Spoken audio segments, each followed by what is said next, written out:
이 땅에 사람으로 태어난 이상, 원하든 원치 않든 우리는 운명적으로 관계를 맺으며 살아가야만 됩니다.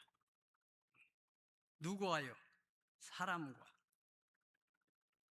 좋은 관계를 맺을 수도 있고 나쁜 관계를 맺을 수도 있고, 아주 좋은 관계를 맺어서 참 많은 도움을 주고받을 수도 있고, 아주 나쁜 관계를 맺어서 그 관계 때문에 법정에 왔다 갔다 하는 그런 사람들도 있고, 나쁜 관계나 좋은 관계는 의지, 자기의 선택에 달려 있어요. 하나님께서는 우리를 하여금 웬만하면은 모든 사람과 더불어서 좋은 관계, 평안하라, 그렇게 말씀하셨어요. 아무튼 우리가 이 땅에 태어난 순간부터 부모님과의 관계를 맺어요. 나를 낳아주신 부모님, 그리고 또 그 부모님의 부모님을 할아버지 혹은 할머니, 외가는 또 외할머니, 외할아버지, 또 이모, 고모, 또 친구, 또 친척들, 유치원에 들어가면 이제 유치원에서부터 선생님과 관계를 맺으면서 아이들 관계 맺고, 학교 다니면 이제 선생님 친구들, 또 선배, 후배, 군대 가면은 선임병, 또 후임병, 또 동료, 또 지휘관, 모든 관계 속에서 어떤 환경이냐 보다도 어떤 관계냐, 이게 중요한 거예요. 아무리 환경이 열악하더라도 좋은 관계를 맺고 지나면은 거기가 바로 천국이 되는 것이고, 아무리 환경이 좋아도 관계가 안 좋은 사람들끼리 가면은 너무 힘든 거예요. 여행 다 좋아하잖아요. 그런데 어디를 가느냐 보다도 누구랑 가느냐. 밥 먹는 거 참 즐거운 일이죠. 좋은 음식 먹는 거. 그런데 뭘 먹느냐 보다도 누구랑 먹느냐, 어떤 대화를 하면서 먹느냐, 이게 중요하잖아요. 우리가 교회 안에서도 마찬가지죠. 교회 안에서도 성도들과 좋은 관계를 맺고 신앙생활하는 사람들은 행복한 사람입니다. 할렐루야. 어떤 분이 인공지능에게 성경의 79만 단어래요. 약 79만 단어 좀 믿지 못하는데, 약 79만 단어를 전부 검색을 해서 앞으로 인류의 미래에 대해서 좀 한번 좀 이렇게 통계를 좀 내봤으면 좋겠다. 그러니까 이 AI가 많은 단어를 검색해서, 그리고 또 노아 시대 대홍수나 소돔과 고모라 이런 사건들을 다 검색한 후에 낸 결론이 뭐냐면은, 인류의 미래의 가장 큰 문제는 인간관계다, 그렇게 답했다고 그래요. 사람의 소외감, 고독, 이 큰 문제라는 것입니다. 2023년도 미국의 보건위기국장이 조사한 바에 의하면 미국인의 약 50%가 고독을 경험했다. 또 일본에서는 39%, 그리고 우리 청소년들은 54%가 고독에 노출되었다. 아주 극심한 고독에 노출되었다. 그런 통계가 있습니다. 지금 우리 인류 문명이 고도로 발전했어요. 통신 기술도 대단히 발전했어요. 그래서 전화를 하는데 그냥 소리만 듣니까 얼굴을 봐가면서도 전화하고 환경을 보면서 전화하는 페이스톡도 하는데, 그런데도 사람들이 고독한 사람이 그렇게 많다는 거예요. 그리고 특별히 코로나 그 시국을 지나면서 마스크를 쓰고 비대면이라는 이름하에 사람 만나는 걸 또 기피하고 그러다 보니까 그 시대에 자라난 아이들은 사람 만나는 거 두렵대요. 그래서 컴퓨터 만나는 거, 또 게임하는 거, 이것이 더 편하고 부담스럽지 않고, 이건 참 보통 심각한 문제가 아닙니다. 그러한 아이들이 결혼을 하게 되면 어떻게 되겠어요? 부부관계가 어떻게 원만하시겠는가? 아주 중요한 문제입니다. 우리가 학교 보내서 좋은 대학만 들어가면은 행복하게 잘 살 거로 생각하면 큰 오산입니다. 중요한 것은 관계예요. 군대 생활 힘들잖아요. 그런데 관계를 잘 맺으니까 아주 행복하게 군대 생활에 딱 간증했잖아요.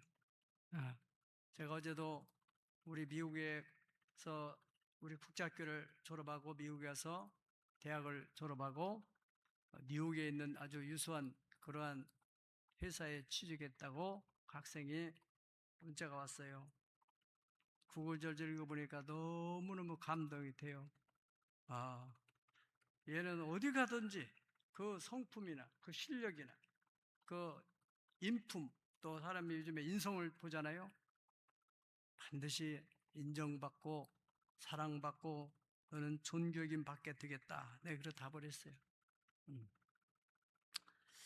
자, 어떻든 우리가 이 가정에서든 가정이 관계 기초인데 가정에서도 관계가 힘들어가지고 어려워하는 사람도 있고 그런 사람이 또 우리가 직장에 가게 되면 직장에서도 직장 생활을 하려면 어쩔 수 없이 동료들과 또는 상사와 부하 직원과 관계 속에서 업무를 수행할 수밖에 없는데 관계가 힘들면 얼마나 힘들겠어요. 네. 불편한 관계를 맺고 사는 사람들이 행복할 리가 없고 또 불편한 관계를 맺고 사는 사람들은 성공할 확률이 떨어진다는 것은 아주 지극히 상식적인 얘기입니다. 오늘 본문에는 바르실레라고 하는 길르앗 사람, 이 수도 예루살렘의 변방에 있는 사람이 어떻게 해서 다윗 왕과 관계를 맺었어요. 그래서 그 관계가 그 자신과의 관계로 끝나지 않고 그 자녀들과 관계까지 이어지면서 그 자녀들의 앞길을 활짝 열어서 그 자녀들이 왕궁에 가서 평생을 살도록 하게 됐다는 것. 여러분들이 오늘 말씀을 잘 들으면서 여러분들이 주어진 상황 속에서 어떤 좋은 사람과 관계를 잘 맺어가지고 그 관계가 자녀들까지 이어진다면 얼마나 좋겠습니까? 아멘. 성경에 보면은 다윗도 이제 그 왕으로서 국제관계, 나라도 그렇잖아요. 개인도 좋은 관계를 맺어야지만은 국가도 주변의 나라들과 관계를 맺는 거예요. 우리는 미국과의 대미 관계를 잘해야 돼요. 우리나라가 지금 이 해방 이후 또 정부 수립 이후 이렇게 안정된 가운데서 경제 성장을 일으킬 수 있던 큰 비결이란다면은 그것은 이승만 대통령께서 세계 최고의 강대국인 미국과 군사 동맹을 맺어놨기 때문이에요. 아주 좋은 관계. 예. 어떻든 중국과도 대중관계나 또 대일관계나 또 대북관계나 좋은 관계를 맺어야 우리가 평화를 누릴 수가 있습니다. 아무튼 이 다윗은 두루왕, 이방나라인데 이방나라 히람과 좋은 관계를 맺었어요. 그런데 이 다윗이 이제 세월이 흘러서 나이가 들어서 세상을 떠나게 됐어. 그럼 나라가 이제 또 어떤 권력의 공백, 리더십의 공백이 생기니까 또 외부에서 침략을 할 수 있는 그러한 기회가 되시지 않겠어요? 그런데 열왕기상 5장 1절 보면은 솔로몬이 다윗의 왕위를 계승했다는 소식을 두루왕 히람이 듣고 거기에 대해서 조문 사절단을 보내는 얘기가 나옵니다. 다 같이 읽어보겠습니다. 시작. 솔로몬이 기름 부음을 받고 그와 아버지를 이어 왕이 되었다 함을 두로왕 히람이 듣고 그의 신하들을 솔로몬에게 보냈으니 이는 히람이 평생에 다윗을 사랑하였음이라. 아멘. 그러니까 히람과 다윗과의 아주 좋은 관계를 맺어서 다윗이 소천했다는 말을 듣고서 히람이 사절단을 보내. 사절단을 보냈을 때 또 솔로몬이 지혜로운 왕이잖아요. 그 찬스를 딱 포착해서 사절단을 통해서 편지를 또 히람 왕한테 보내는 겁니다. 뭘 위해서? 솔로몬 왕의 마음속에는 다윗 왕으로부터 위임받았던 하나님의 성전을 건축하는데 건축 자재의 대부분이 백향목, 잣나무인데 그 잣나무와 백향목이 생산되는 생산지가 바로 두로나라는 곳이에요. 그래서 두로왕 히람에게 편지를 쓰는 겁니다. 여차여차해서 이렇게 내가 왕위를 계승해서 성전을 지어야 될 텐데 당신 나라에 좀 있는 그런 성전 건축하는 데 필요한 백향목, 잣나무를 좀 보내달라고 하니까 이 사람이 보내줘요, 안 보내줘요? 보내줘요. 자, 5장 10절에서 12절까지 거기에 답이 나옵니다. 한번 읽어봅니다. 시작. 솔로몬의 모든 원대로 백향목 제목과 잣나무 제목을 구매 솔로몬이 히람에게 그의 궁정의 음식물로 밀 2만 고루와 맑은 기름 20고루를 주고 해마다 그와 같이 주었더라. 여호와께서 그의 말씀대로 솔로몬에게 지혜를 주신 고로 히람과 솔로몬이 친복하여 두 사람이 함께 약조를 맺었더라. 아멘. 그래서 아주 좋은 관계 속에서 또 건축자재를 무한히 공급받아서 성전 공사를 잘 마무리하게 됐다 하는 얘기입니다. 오늘 본문의 이 바르실레는 다윗 왕과의 좋은 관계를 맺은 것으로 끝나지 않고 그 자녀들까지 관계가 이어져. 그래가지고 그 자녀들이 왕실에서 살게 돼. 요즘 말 같으면은 청와대에 들어가서 대를 계승해서 거기서 직무를 하게 됐다는 거예요. 그 성경을 읽을 때 여러분들이 그냥 그렇다더라 그렇게 생각하지 마시고 오늘날 또 내게 적용을 잘해가지고 오늘날에는 이 말씀이 어떻게 적용되고 내게는 어떻게 적용되는가 적용을 할 때 이 성경의 역사가 나의 역사가 되는 것입니다. 아멘. 자, 우리가 좋은 관계를 맺는데 첫 번째는요, 기회, 찬스가 있어요. 지난번에도 말씀드렸죠. 천하 범사에 기한이 있고 모든 것이 다 타이밍이 있다, 때가 있다 그랬잖아요. 예. 여러분들이 지금까지 살아오면서 사람과 많은 관계를 맺는데 그 사람과 더 좀 관계를 더 깊이 했더라면 더 도움이 됐을 텐데 우리는 표면적으로 이 사람이 어려우니까 또 너무나 가까이 하다가 보면은 나도 잘못한 피해를 받을까 봐서 그런데 나중에 이 사람이 그 어려운 문제를 극복하고 대성을 했다. 그때 그 사람 좀 도와줬으면 하는 후회를 가지게 됐잖아요. 아무튼 그러니까 우리가 범사에 분별력을 가져야 돼요. 성경은 그래서 경건에 이르기를 연습해라. 육체 연습은 약간 여기지만 경건은 범사의 위칸이 금세와 내세의 약속이 있느니라. 우리가 경건 생활을 하게 되면은 그 어떤 상황에서 딱 그때 분별력, 판단력, 결단력이 생기게 돼요. 그러고서 어떻게 추진할 것인가? 추진력까지 생긴단 말이죠. 그리고 그 일을 성취해내게 되는 거예요. 할렐루야. 우리 한국 기독교 총감 이것도 하나님이 큰 주신 기회입니다. 예.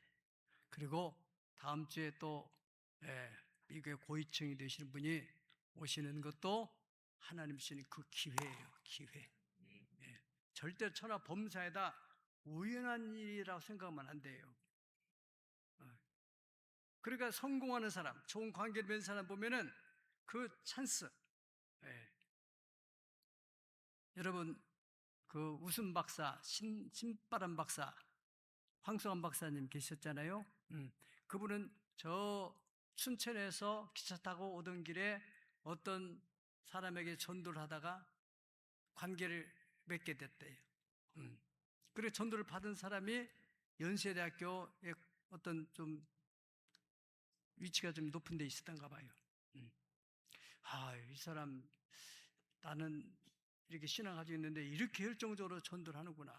이분이 감동이 돼가지고 나중에 이제 서류를 내라 해가지고 그 길로 인해서 연세대학교 교수가 된 거예요. 이렇게 되는 거라니까. 예? 예. 그 기회를 잡아요. 기회. 지금 오늘 여기 이 바르실레 변방에 사는 사람이 어떻게 다윗을 만나요? 만날 수가 없죠.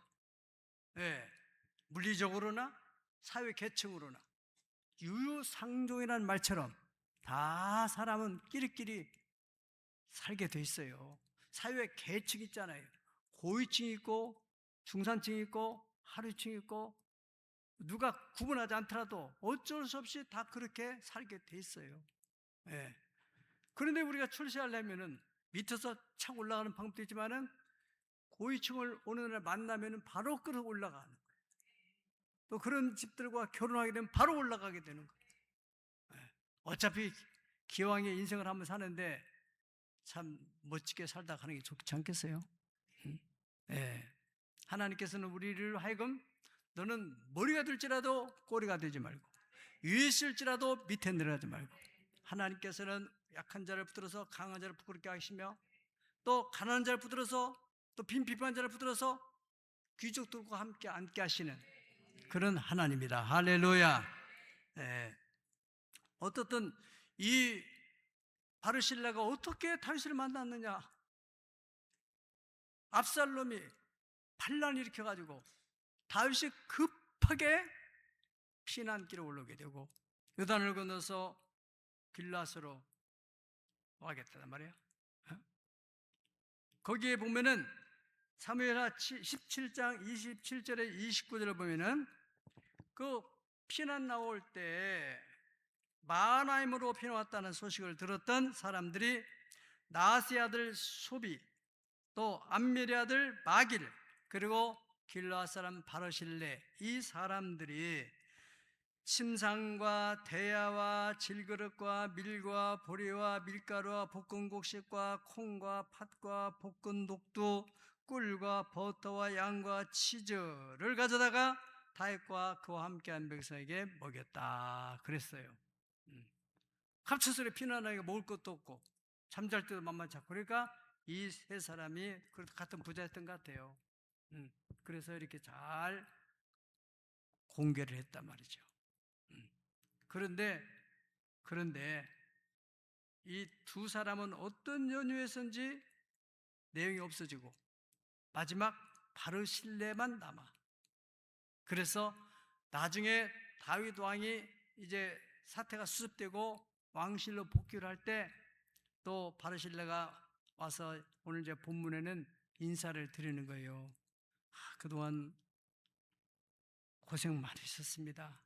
이제 평안히 복귀하셔서 또 생활 편안하게 지내세요. 이런 쪽으로 이제 인사자 나왔어요. 요단을 건너드리는데 이제 배웅을 하는 거예요. 그때 다윗이 말하는 거예요. 당신도 같이 가자. 남은 생에 당신이 왕실에서 같이 살면 얼마나 좋냐. 그러면 보통 생각이 짧은 사람은 어떻게 해요? 덜렁 짐보 따라 싸가지고 갑시다. 그러지 않겠어요? 이분은 보통 사람이 아닌 거예요. 그러니까 끝까지 다윗의 미래가 어떻게 될지 모르지만은 두 사람으로 어떻든 떨어졌는데 이 사람은 끝까지 그리고 마지막 가는 길까지 배웅을 하는 그 속에 또다시 다윗과 만남을 갖게 되고 또 다윗이 그 궁궐로 들어가자고 요청할 때 제가 나이가 80입니다. 그렇죠. 가서 몇 년을 더 살고 또 뭐 얼마나 좋은 음식 거기서 왕국에서 잔치하면서 노래들 부르고 막 그런 사람들 그런 악기를 연주하고 그런 거 내가 늙어서 뭐 얼마나 누리겠나. 응? 내 자녀 김함 이 아들을 데리고 가십시오. 그리고 따지고 보면은 이 아들뿐 아니라 그 복수로 돼 있어요. 열왕기상 2장에 보면은 그러니까 그 아들 다 데리고 온 것 같아요. 그래서 그 아들들의 길을 확 열어준 거예요. 아버지가 좋은 관계를 맺음으로 자녀들에게까지 관계가 이어졌다는 사실. 할렐루야. 열왕기상 2장 7절을 다 한번 읽어보겠습니다. 열왕기상 2장 7절 시작. 마땅히 길르아 바르실레의 아들들에게 은총을 베풀어 그들이 내 상에서 먹는 자 중에 참여하게 하라. 내가 내 형 압살롬의 낯을 피하여 도망할 때에 그들이 내게 나왔느니라. 아멘. 아멘. 하나님 말씀을 읽고 나서는 아멘을 해야 돼. 그것이 딱 내 것이 되는 거예요. 할렐루야. 다윗이 마지막 임종할 때 이 얘기를 하는 거예요. 유언을 하는 거란 말이죠. 얼마나 감동이 됐으면. 바르실레 아들들은 솔로몬 왕 때까지 그 누리게 된 것은 뭐냐면은 다윗이 솔로몬에게 유언해서 그 아들들하고 함께 네가 식사를 할 때마다 같이 해라. 얼마나 놀라운 축복입니까? 거기 왕궁의 어디 한 구석에 구두닦기만 하더라도 대단한 건데, 응? 여러분 청와대도 아무나 들어가는 게 아니잖아요. 다 비표가 있어야 하잖아요. 응? 안 들어가서 모르시구나. 다 있어요. 식당에서 일하는 분들 있고, 또 뭐 이발소 하시는 분도 있고, 또 구두닦기 하시는 분들, 거기 다 직원들 닦아줘야 되니까. 응? 우리는 뭐 한번 그 들어가려면 신원주의가 복잡하지만은 그분들은 매일 출퇴근하면서 비표 가지고 딱 하잖아요. 이거 하나만 딱 되면 딱. 그런데 그것만 있어도 사람들이 얼마나 이 어깨가 막 펴지고 당당해지고 그래요. 예, 암행어사 표시처럼. 그런데 저 바르실 아들들은 그냥 청와대 어느 구석에서 일하는 게 아니라 매 식사 때마다 대통령하고 함께 식사를 한단 말이에요. 아멘. 그러한 축복을 누가 만들어줘요? 바르실레가 그 다윗과 좋은 관계를 맺으니까.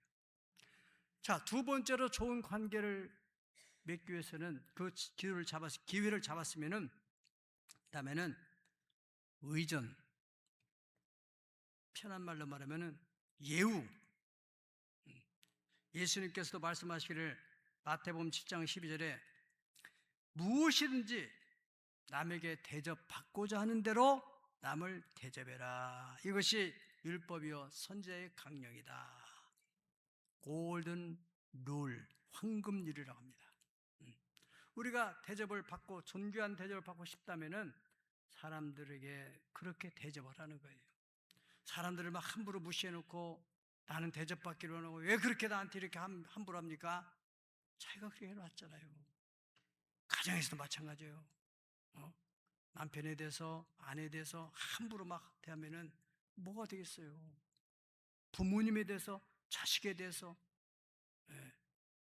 네가 존귀히 대접받기로 한다면은 존귀하게 대접해라. 이것은 법이다. 법. 황금률이다. 이 기본적인 것도 안 돼가지고 어떻게 행복하게 살기로 하고 성공하기를 원하겠어요. 기본적으로 공부를 많이 하면 뭐합니까? 여러분들이 자녀가 잘 되기를 바라면서 부부간에 항상 그렇게 함부로 말을 하게 되면은 자녀들이 보고 뭘 배워요? 무슨 행복한 생활을 할 수 있겠어요? 그래서 결혼을 기피하는 경우도 있고, 결혼하면 뭐하냐? 저렇게 살아가는데. 우리 교회는 그런 집이 하나도 없기를 축복합니다. 사무엘상 2장 30절 보면은 말씀하시기를 나를 존중히 여기는 자를 내가 존중이고 나를 멸시하는 자를 내가 경멸하리라 그랬습니다. 사람과 관계도 마찬가지지만은 하나님과 관계도 마찬가지입니다. 아무 생각 없이 예배하고 아무 생각 없이 하나님 헌금하고 이거는 우상 앞에 제사하는 이방이나 똑같은 거예요. 하나님은 우상이 아닙니다. 인격자입니다. 여러분들이 상대가 나를 무시할 때 마음에 상하는 것처럼 전지전능하신 하나님께서 사람들이 격에 맞는 예우를 하지 않으면 얼마나 마음이 상해요. 여러분들이 외국에 국빈들이 올 때도 그 의전에 대해서 굉장히 신경 쓰는 거예요. 회사를 경영하는 사람들도 바이어들이 올 때 어떻게 이 사람 의전을 할까? 그 격에 맞게 해야 돼요. 격에 맞게. 그 본인은 이렇게 생각했는데 너무나 허접하게 대하면은 마음이 상하는 거예요. 성경에 보면은 나아만의 장군이 왕의 친서 가지고 왔는데, 아니 도체가 엘리사가 얼굴도 보지도 안 하고 너무너무 많이 상하지 않아요? 예. 거기에 격이 있어요. 격. 예. 성경에 그 하나님이 존중인 자를 존중이고 하나님을 멸시하는 자를 경멸하겠다는 그 말씀이 왜 나왔느냐 하면은, 이 하나님을 섬기는 일에 직업으로 삼고 섬겼던 그 엘리 아들들, 이들은 하나님께 제사하는 것을 그냥 아주 무시를 해서 하나님 멸시를 했어요. 그 무슨 성도들이 또 이스라엘 백성들이 예물을 가져오면은 막 고기도 자기들이 먼저 건져 먹고, 완전히 하나님 앞에 어떤 하나님을 섬기려 공경하고 존중하려고 하는 그런 마음이 추호도 없는 사람들이었어요. 그래서 하나님께서 이들을 멸시. 사무엘상 2장 17절에는 이 소년들의 죄가 여호와 앞에 심히 크면 그들의 여호와의 제사를 멸시했기 때문이다 그랬습니다. 우리가 하나님께 예배하는데도 그렇게 하나님을 멸시하는 자세로 예배를 하게 되면은 하나님은 어떻게 생각하겠어요? 말라기서에 보면은, 또 이사야에서도 보면은 제사를 그냥 생각 없이 드리는 거예요. 예물도 갖다 눈 빠진 거, 귀 없는 거, 장애가 있는 것을 드려, 어차피 죽일 거니까 하나님은 그걸 다 보신 거예요. 야, 그거 너희 총독한테 갖다 줘봐라. 받겠냐? 여러분들이 드리는 어떤 특별 감사를, 요즘에는요 거지들도 돈 1,000원짜리 안 받아요. 아이들도 돈 1,000원 주면 우습게 생각해요. 생각을 해보세요. 하나님께 드리는 예물에 대해서도 한번 잘 생각해 보세요. 그냥 거짓듯이 준다면은 그냥 그건 아무 신경 쓸 거 없지만은, 정말로 내가 하나님과 존귀한 관계를 맺기를 원한다면은 그렇게 할 수 없죠. 한번 생각해 보세요. 돌잔치 혹은 어떤 회갑잔치 1, 2만 원 가지고 밥값이나 가져가면 됩니까? 그 사람과 내가 또 거래를 해야 되는 그런 비즈니스 파트너가 된다면은 거기에 맞는 예우를 해야 하지 않겠어요? 그래야 사업이 열리는 거예요. 인지상정. 네. 하나님과 관계에서 천지와 만물과 만유를 창조하시고 다스리고 복을 주기도 하고 뺏기도 하고 인간의 생사화 복을 주장하시는 그 하나님과 나는 어떤 관계냐? 냉정하게 생각해 보세요. 이 소년들의 죄가 여호와 앞에 심히 큰 것은 하나님의 제사를 멸시했기 때문이다. 그래서 엘리 제사장의 대를 끊어버리기 위해서 하나님이 전쟁을 일으켜서 이 두 아들이 전쟁터에 나갔다가 현장에서 즉사를 하게 되고, 그 소식을 들었던 엘리 제사장은 의자에 앉았다 그 소식을 듣고 충격받아서 뒤로 뇌진탕에 죽게 되고, 그래서 그 가문이 하루아침에 몰락을 하는 거예요. 하나님께서 하나님을 존중했던, 비록 직접 부모가 양육을 못했지만은 하나님께 맡기고 사무엘 아들을 면회하러 갈 때마다 어머니가 세마포 옷을 다 입히는 거예요. 하나님 앞에 제사할 때 너는 이렇게 해야 된다. 세마포는 성경에는 성도들의 옳은 행실이라고 그랬어요. 하나님과 아주 좋은 관계를 맺었던, 그래서 성경에 하나님께서 내가 이새의 아들 다윗을 만나니 저는 내 마음에 딱 든다. 여러분들의 주변에서 여러분의 마음 딱 드는 사람하고는 좋은 관계면 돈 아까운 게 없는 거예요. 사람의 마음이 감동이 되면은 돈이 뭐가 문제입니까? 시편 96편 8절에서 9절까지 여호와의 이름에 합당한 영광을 그에게 돌려라. 예물을 들고 그의 궁정에 들어갈지어다. 아름답고 거룩한 것으로 여호와께 경배할지어다.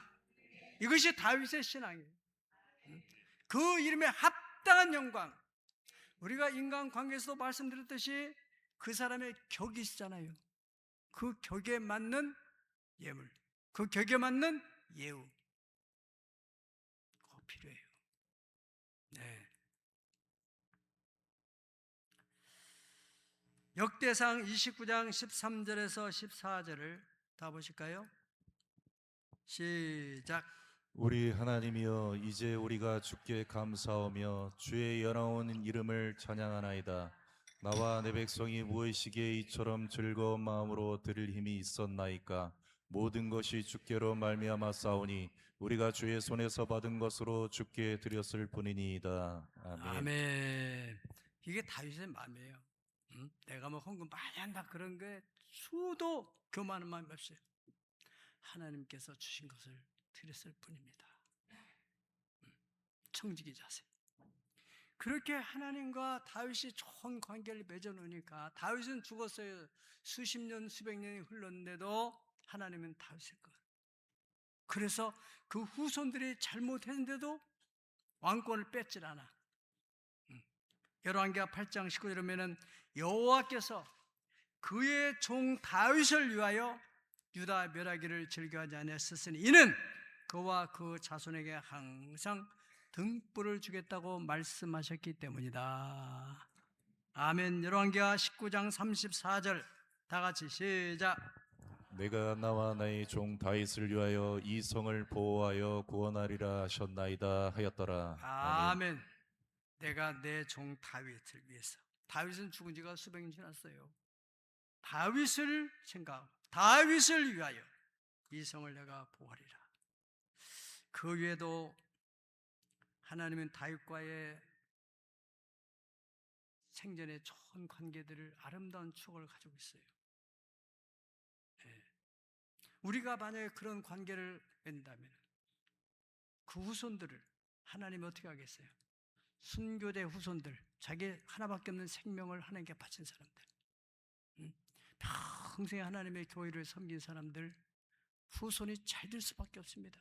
여러분, 우리는 우리의 생으로 인생이 모두 끝나는 게 아닙니다. 내가 어떻게 하나님을 섬기며 내가 어떻게 사람과의 관계를 하느냐에 따라서 그것이 후손에게 복으로 유산으로 물려줄 수도 있고 아니면 화로 물려줄 수 있고, 저 아버지 아들이야, 그 아버지 아들이야, 아이고 아주 그 사람 그 아이는 아무 관계 없는데 그 아이에 대해서 안 좋아하는 거예요.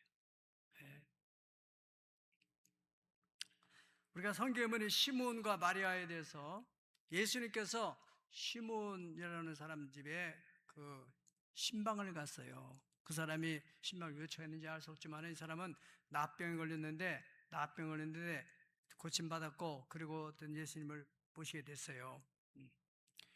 그런데 그 사람은 예수님에 대해서 예우를 제대로 하지 않아요. 예수님이 좀 마음에 불편했던 것 같아요. 왜요? 인격을 가지고 있으니까. 인격을 가지고 있다는 것은 희노애락의 감정을 가지고 있다는 거예요. 기분 좋아도 그저 기분 나빠도 하면 그 인격자가 아니에요. 좋은 건 좋은 거고 안 좋은 건 안 좋은 거지. 아멘. 그렇잖아요. 물론 그것을 마음에 감출 수는 있어요. 그러나 표현 않더라도 안 좋은 건 마음에 담고 있는 거예요. 저 사람은 나를 무시하는구나. 그러면 그 사람에 대해 좋은 관계를 가질 수가 없지요. 네. 아무튼 이 시몬이 그렇게 대했던 것 같아요. 그런데 그 어떻게 해서 누구 소문 듣고 따라왔는지 마리아가 막달라 마리아가 와가지고 자기 향유 옥합을 가지고 와서는 예수님의 발 앞에 붓고 자기 머리털로 닦는 거 아니겠어요? 그러니까 그 바리새 시몬이 말이죠. 아니 저분이 정말 메시아란다면은 저 여자가 얼마나 부정한 여자인지 알 텐데 어떻게 저러는가? 막 얼굴 표정 놓치지 않고 기분이 안 좋은 거예요. 우리 집인데 왜 저거 지금 와가지고는 저런 짓거리 하는데 예수님이 왜 가만히 있을까?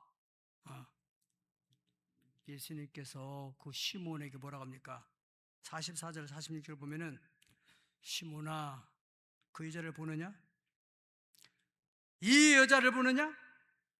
내가 네 집에 들어올 때 너는 내 발 씻을 물도 주지 아니하였으되 이 여자는 눈물로 내 발을 적시고 그 머리털로 닦았으며 너는 내게 입맞지 아니하시되 그는 내가 들어올 때부터 내 발에 입맞추기를 그치지 아니하였으며 너는 내 머리에 감람유도 붓지 아니하시되 그는 향유를 내 발에 부었느니라. 너는 나에게 이렇게 했지만은 이 여인은 내게 이렇게 했어. 너는 내게 이렇게 했지만 이 여인은 이렇게 했어. 대조법으로.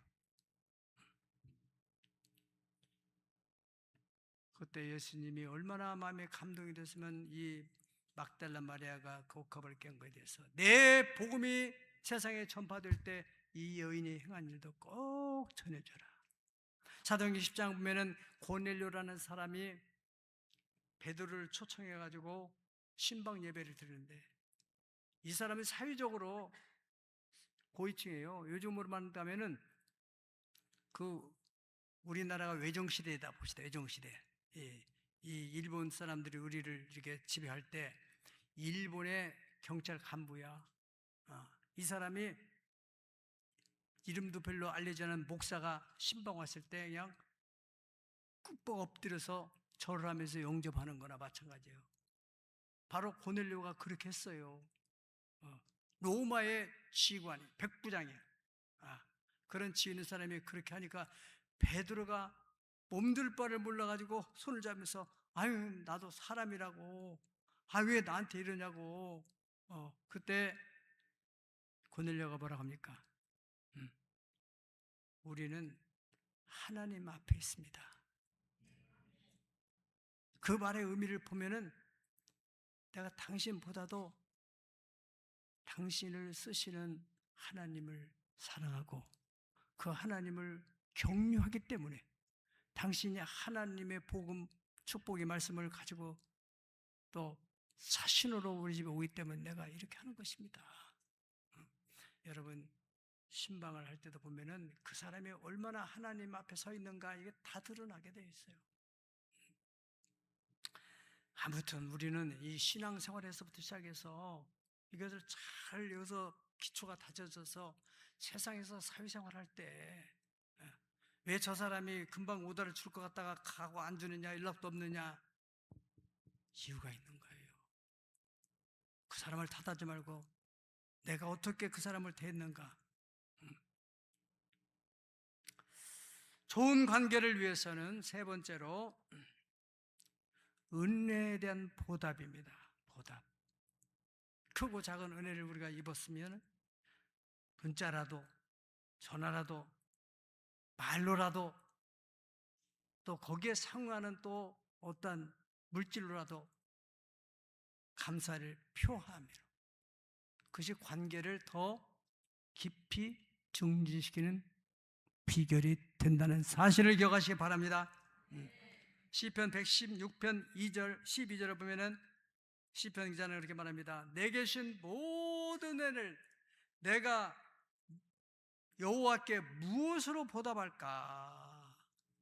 받은 은혜에 대해서 내가 어떻게 하나님께 보답할까? 내가 어떤 사람으로부터 은혜를 받았어요. 그러면 내가 그 사람한테 어떻게 은혜를 보답할까? 그래서 거기에 적절하게 보답을 하게 되면 그 상대는 어떻게 돼요? 이 사람은 은혜를 아는 사람이네.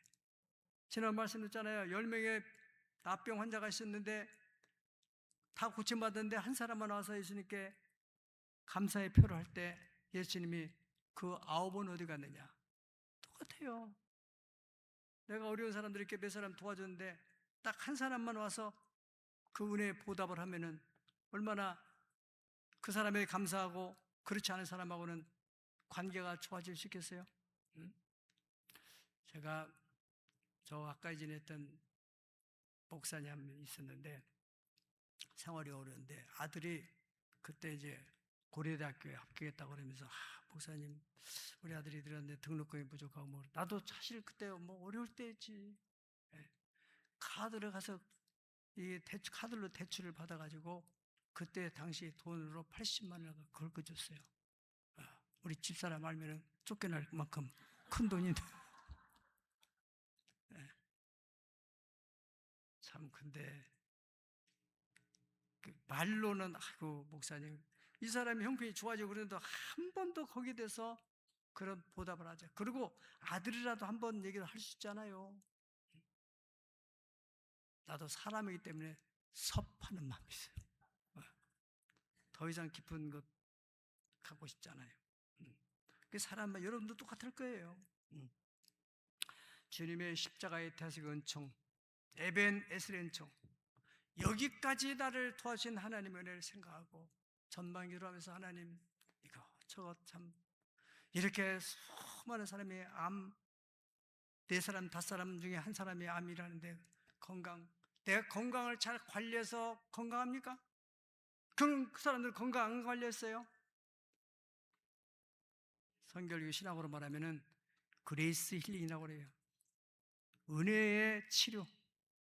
수많은 바이러스, 또 스트레스 다 하나님의 은혜로 잘 때마다 싹 씻어내주고 그래서 이렇게 건강을 유지하게 된다는 거 생각하며 감사. 다윗도 왕으로서 이 한 인간 바르실레에 받았던 그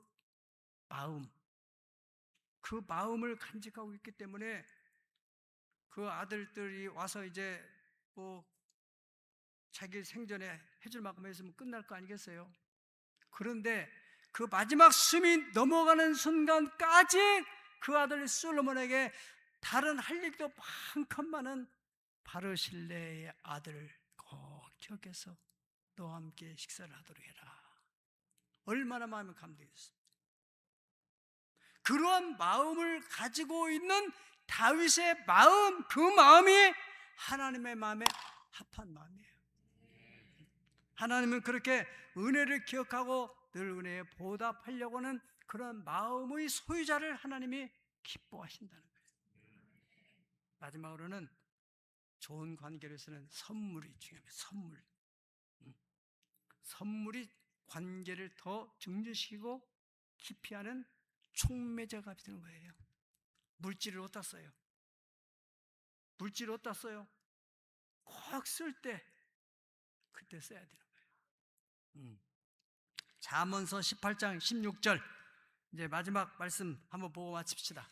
잠언서 16장 18절 다 같이 18장 16절 시작. 사람의 선물은 그의 길을 넓게 하며 또 존귀한 자 앞으로 그를 인도하느니라. 아멘.